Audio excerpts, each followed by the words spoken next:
Hey everyone, Lucy May here. I hope you're all having a great day. I'm having a good day. It's Thursday today, and we are in the middle of a winter storm here. The wind's blowing pretty good, getting pretty good amount of snow, and it's peaceful. And I thought, well, this is a good time to go ahead and film, um, my episode this week. So I thought we'd just get started. Now, I have some wonderful makeup products on I'd like to show you. I don't know if you can see my eyes. This is from a eyeshadow palette I got in my I can't even pronounce it. The BoxyCharm. And it was this product. I don't know if you can read it. It's backwards on the screen, I know. I don't know if it's normal for you, but it's called Proof is in the Pudding. It's by Beauty Bakery. And let me tell you, this is normally $38.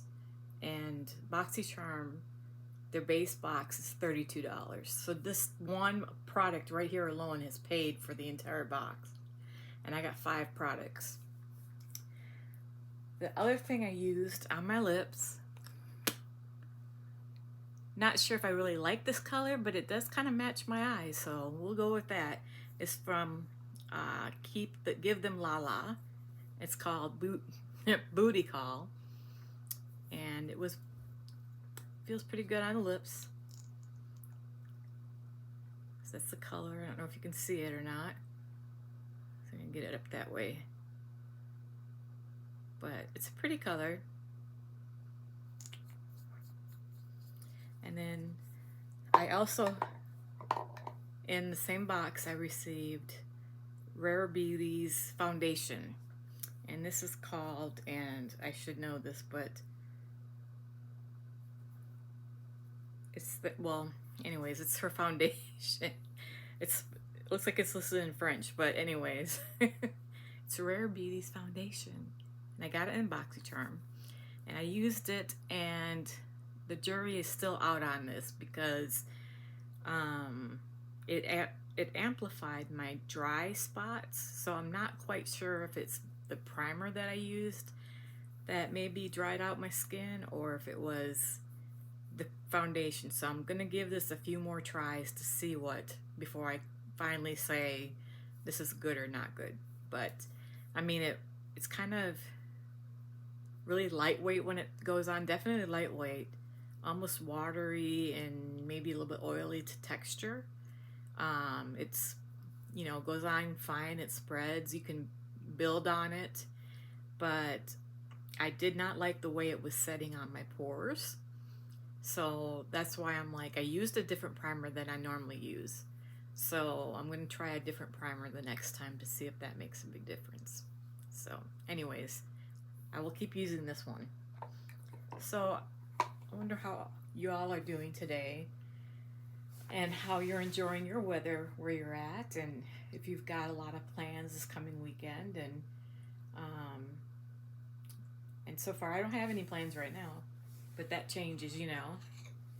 Got my cup of coffee here, just regular Dunkin' Donuts coffee with some chocolate caramel creamer. And I'm ready to talk about today's topic with you. And it's a hard topic to talk about because I know it might hit a few nerves, and I do apologize for that.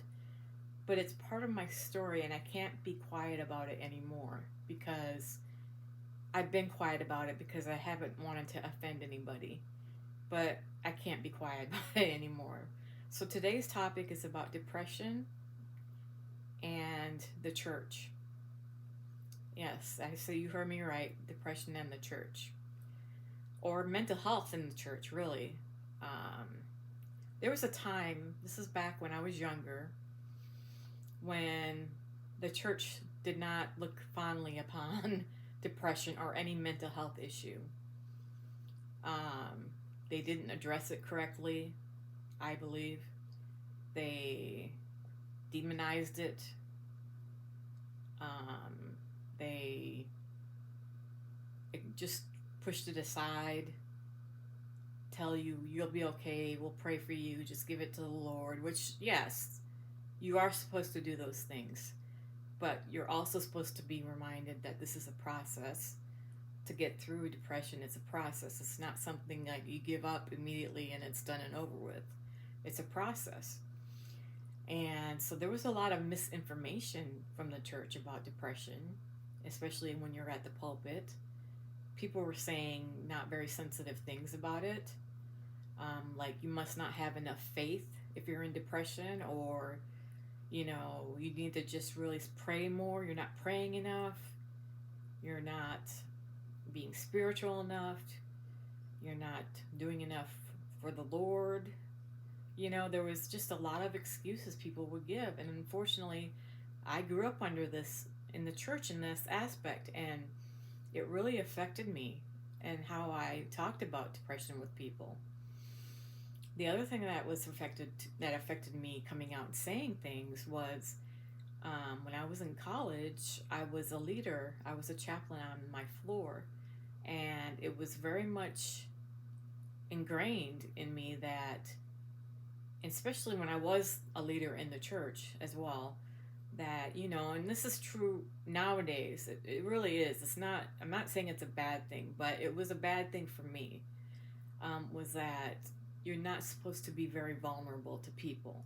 So you kind of have to, in a way, hide yourself and not reveal so much to the people underneath you, because you're their leader. They're looking up to you. They want to be able to trust you and look up to you. And if they know that you're going through a difficult situation, they may not be able to look fondly upon your situation. They may not be able to, understand what's going on with you. They may pull away from you. So I was always told you have to keep anything you're going in through, keep it in check, and I interpreted that for myself as just don't tell people anything that's going on. And it turned out to be not a good thing, because then I shut down when things got bad. And I didn't communicate to people. And that was part of my history.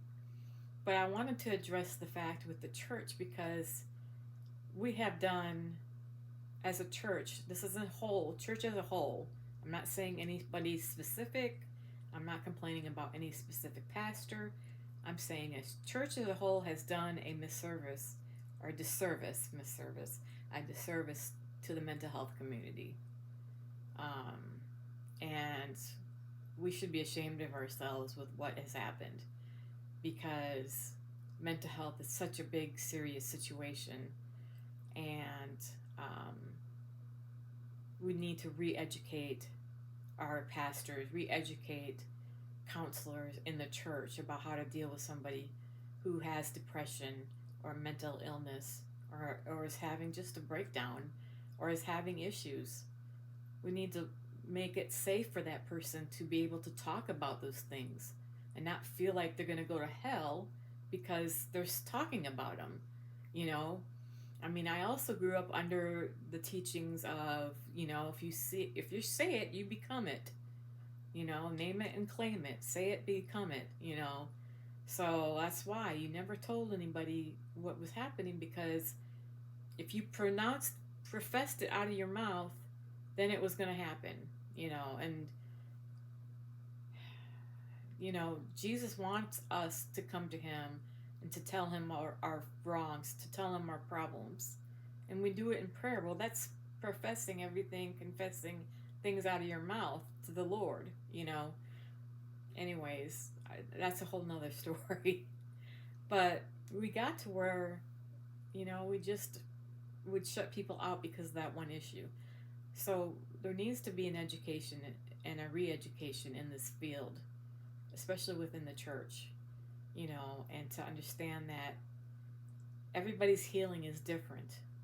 Everybody goes through a different process when they're healing from depression or from trauma, or from abuse or from spiritual abuse. There's different, healing processes. And things a lot of times don't just happen overnight, because when you're going through depression or trauma or something, it changes you and even changes your personality.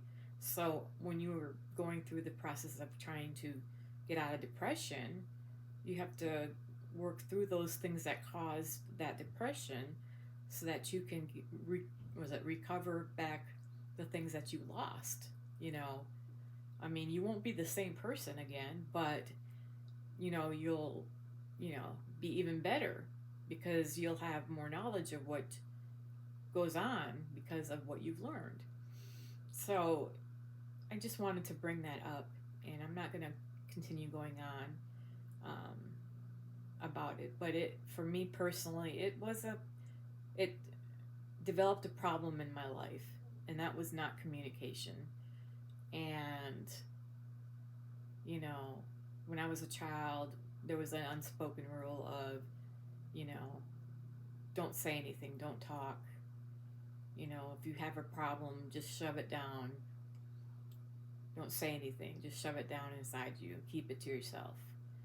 And then, like I said, as I became a child of God, when I accepted Jesus as my Lord and Savior, and I got into the church, then I believe I got into some not wrong teaching necessarily, because a lot of it was biblically based, but I turned it inward the wrong way, and it led me into not talking even more, and it led me eventually down a really bad path. And I'm not saying the church did that.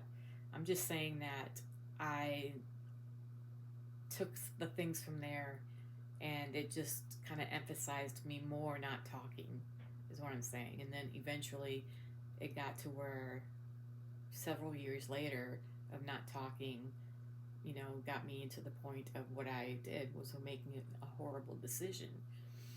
And I want to encourage you, if you are having a problem with depression and you are going to your church faithfully, and you feel like maybe your pastors aren't listening to you. Sorry, my camera's moving. I apologize for that. Your pastors aren't listening to you, or you feel like you're just not being listened to at your church through their counsel or through the pastors. There are counselors outside the church, people that are Christians. There are Christian counselors that are outside of the church that you can go to. And I would encourage that. I went to a Christian counselor. In fact, when I was going through being in the leadership in the church, and I went through counseling, I went to counseling outside the church because I didn't want people to know my business. So that's personally what I did, what I decided to do. But please seek help if you're battling depression or any kind of mental health issue. Don't sit there and just hold it in and feel like you can't say anything. And please don't feel like there's something wrong with you if you're having issues mentally. If you're feeling sad, or you're grieving, or you're just depressed, get help. Because we have so many things that we can get help now for it. You can see your regular doctor. They can help with medications. And yes, I am talking about medications because they do help. They helped me.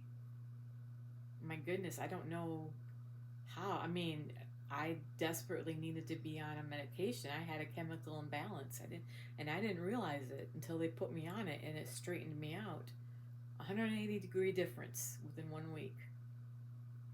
And I mean, it's kept me straight. So there's nothing wrong with medication. So maybe you need to be on a medication. And if not, maybe you need to also, as well as being on medicine, seeing a counselor. Those two go hand in hand, being on medication and seeing a counselor to see why you're sad, to see what's happening. If you're grieving the loss of a loved one, there are support groups specifically for that topic. I went to one. Grief Share is what it was called. It was a fantastic support group. And it helped me, even though I still ended up having a lot of issues. It was there for me when I needed it. And I needed to have a little bit of an outlet. And so there's groups that can walk you through the process of grief. Because we know that everybody has a different process with grief. Everybody grieves differently. There's not one person that grieves alike. So there's help in that situation. If you have issues with bipolar or manic depression, there are medications for that. But there's also counseling that can help. There's support groups for that. There's so many things out there that you can get help with. So please don't keep it to yourself. If you're concerned and you are afraid maybe that nobody will be able to help you, or you're afraid of what somebody might think. Like I said, there's counselors that are not in your church that you can go to. But if you trust your pastors and trust your leadership at your church, I would go to them and see what they have to say first. And if they make you uncomfortable, you don't like their answers or their response, then you can always go to an outside counselor. That's my answer to that section, to that situation. Don't give up, because it's like almost like sometimes, and I've had to do this, is you go to somebody and like a doctor, for instance, and there's something you're not connecting with that doctor, or you don't like the answer they're giving you. You feel like they're not wording the answer correctly, or they're giving you a wrong answer. You always can go get a second opinion. You have a right as a patient to go get a second opinion. And I, for the first time this last year, did that. And I'm glad I did that, because it explained more than what I was getting from the other physician. So it's the same thing with counselors. If you go to one counselor, or even your pastor or leader, and you just don't agree with what they're being said or they're doing, or something's just not setting right, by all means get a second opinion. Go to another counselor. There's nothing saying that you can't. You have the right to go do that. Don't let anybody talk you out of that. You have so much to live for. You have so much life to live for your children, for your parents, for your siblings. You have so much life to enjoy, and if you're just going through a tough patch right now, you need support. And I would just encourage you to reach out for help. And, I know nowadays, coming back to this topic of the church, I mean, they are doing better. I see more of discussions about mental health and suicide. So, and I see some more churches have opened up counseling centers, or they have more pastoral care counselors on staff. So I know that there are churches that are acknowledging it, but we're still needing more out there to acknowledge that there's a real issue with it. Excuse me. And but I just wanted to share that about my experience at the time. Now, that's not like that now, like I said, but it was a really difficult situation for me growing up, as far as being a leader and having depression, and really not knowing what it was, not understanding completely, and not knowing if I could tell somebody about it. So it was challenging from the teachings I was receiving. And I'm not, like I said, I'm not putting the church down. I just wanted to give you perspective on where I was coming from. And because, things, no, there's no perfect church, okay? No church is perfect by any means. No pastor is perfect. The only perfect one is Jesus, okay? And, so you're going to run into imperfect people, imperfect counselors, It's just that you have to find that person that you connect with. And hopefully you understand what I'm talking about. If you've ever went to, or, a church where you just feel like this is the right place for me. Or if it's not a church, it's not something spiritual, maybe it's a job. You go in there and you feel like you accept this position, but you really feel like this is the place for you to be. That kind of a scenario or situation. You know where you're supposed to be when you walk into a situation, and if you're not supposed to be there, there's that unction. Well, I call it the unction of the Holy Spirit, but you can have what is it, gut feeling is the other way you could probably say it, that this is where you're supposed to be or not. Anyways, I hope you're enjoying your coffee, and I hope you got coffee. And I just want to talk about that and just kind of give you a little bit of my history with depression. And as you all know, that I'm still in counseling, and but I am doing so much better than I was back then. I am a different person. I'm not the same person I was back then, and my life was forever changed in June of 2019. And if you don't know what that is, go back and look at my videos where I talk about my suicide attempt. But my life was forever changed after that. I was not the same person anymore. The old Lucy died that day. And when I survived, I felt changed. I felt different. And whether it was my brain had to rewire itself or what, but I'm no longer that same person. And I'm grateful, and I'm happy. I'm happy with myself. Even if nobody else is happy with me, I'm happy with me. That's all that's important. I have to love me. you know. Anyways, I'll get off my soapbox now. You all have a great day, and I will see you all on Monday. Be blessed.